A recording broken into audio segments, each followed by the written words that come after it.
عبداللہ بن عباس رضی اللہ عنہ سے روایت ہے، نبی صلی اللہ علیہ وسلم نے عباس بن عبد المطلب رضی اللہ عنہ سے فرمایا، اے چچا جان عباس، کیا میں آپ کو کچھ عطا نہ کروں؟ کیا آپ کو کچھ عنایت نہ کروں؟ کیا میں آپ کو کوئی تحفہ پیش نہ کروں؟ کیا میں آپ کو 10 اچھی خصلتوں والا نہ بنا دوں کہ جب آپ یہ عمل کریں تو اللہ تعالیٰ آپ کے اگلے پچھلے پرانے نئے انجانے میں اور جان بوجھ کر کیے گئے تمام چھوٹے بڑے پوشیدہ اور ظاہر گناہ معاف فرما دے؟ وہ یہ ہے کہ آپ 4 رکعات نفل اس طرح ادا کریں کہ ہر رکعت میں سورۃ فاتحہ اور کوئی دوسری سورت پڑھیں۔ جب آپ اس قرات سے فارغ ہو جائیں تو قیام کی حالت میں ہی یہ کلمات 15 بار پڑھیں، یعنی قرات کر کے سورۃ الفاتحہ پڑھ کے سبحان اللہ والحمد للہ ولا الہ الا اللہ واللہ اکبر۔ پھر آپ رکوع میں جائیں، تسبیحات رکوع سے فارغ ہو کر رکوع میں ہی ان کلمات کو 10 بار دہرائیں، پھر رکوع سے اٹھ جائیں اور سمع اللہ لمن حمدہ وغیرہ سے فارغ ہو کر 10 بار یہی کلمات پڑھیں، پھر سجدے میں جائیں، سجدے کی دعائیں پڑھنے کے بعد یہی کلمات 10 بار پڑھیں، پھر سجدے سے سر اٹھائیں اور جلسہ میں جو دعائیں ہیں وہ پڑھ کے 10 بار انہی کلمات کو دہرائیں، پھر دوسرے سجدے میں چلے جائیں، پہلے سجدے کی طرح 10 بار پھر اس تسبیح کو ادا کریں، پھر سجدے سے سر اٹھائیں اور جلسہ استراحت میں کچھ اور پڑھے بغیر 10 بار اس تسبیح کو دہرائیں۔ ایک رکعت میں کل 75 تسبیحات ہوئی۔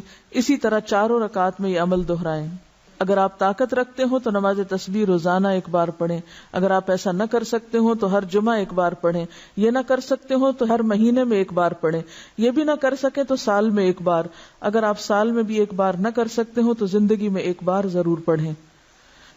حافظ ابن حجر رحمۃ اللہ علیہ فرماتے ہیں کہ یہ حدیث کثرت طرق کی بنا پر حسن درجے کی ہے، یعنی نماز تسبیح کی حدیث جو ہے اس کے بہت سے طرق ہیں، یعنی بہت سی چینز ہیں، اس لیے یہ حسن درجے کی ہے۔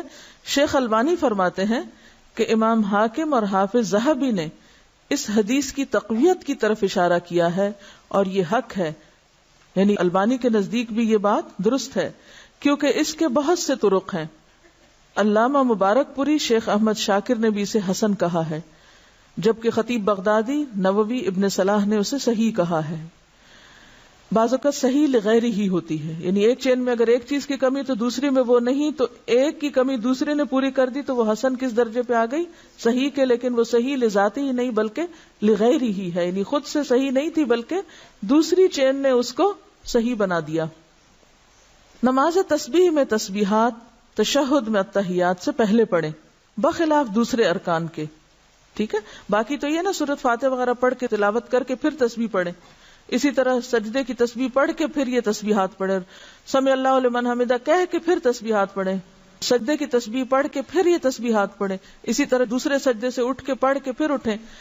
لیکن تشہد میں آپ کیسے پڑھیں؟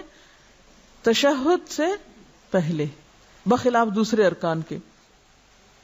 نماز تسبیح کے بعد پڑھی جانے والی دعا کی سند سخت ضعیف ہے، معلوم نہیں وہ کون سی دعا ہے، میرے علم میں تو نہیں، بہرحال جو بھی لوگ کو خاص دعا پڑھتے ہیں وہ ضعیف ہے۔ اس کے راوی عبد القدوس بن حبیب کو حافظ ہیثمی نے متروک اور عبداللہ بن مبارک نے کذاب کہا ہے۔ یاد رہے کہ اس حدیث شریف میں نماز تسبیح کو باجماعت ادا کرنے کا ذکر نہیں ہے، صرف انفرادی عمل کے طور پر نبی صلی اللہ علیہ وسلم نے اپنے چچا جان کو اس کی ترغیب دی ہے۔ لہذا جو مسلمان نماز تسبیح ادا کرنا چاہے اسے چاہیے کہ پہلے نماز تسبیح کا طریقہ سیکھے، پھر اسے تنہائی میں اکیلا پڑھے۔ یہ رویہ بھی انتہائی مہلک ہے کہ بندہ فرض نمازوں پہ تو توجہ نہ دے مگر نماز تسبیح ادا کرنے کے لیے ہمہ وقت بےتاب رہے۔ لہذا فرض نمازوں کے تارک کو پہلے سچی توبہ کرنی چاہیے، پھر وہ نماز تسبیح پڑھے تو اسے یقیناً فائدہ ہوگا، کیونکہ فرض قضا کر کے نفل پڑھنے میں فائدہ نہیں ہوتا۔ نفل اس وقت فائدہ مند ہوتے ہیں جب آپ فرض بھی پڑھ رہے ہوں، تو بہت سے لوگ فرض تو پڑھتے نہیں اور کبھی کبھی صلاۃ و تسبیح پڑھ کے سمجھتے ہیں کہ سارے فرض ان کے ادا ہو گئے، جبکہ ایسا نہیں، فرض اپنی جگہ فرض ہے۔ وآخر دعوانا ان الحمد للہ رب العالمین، سبحانک اللہم وبحمدک، نشہد ان لا الہ الا انت، نستغفرک ونتوب الیک۔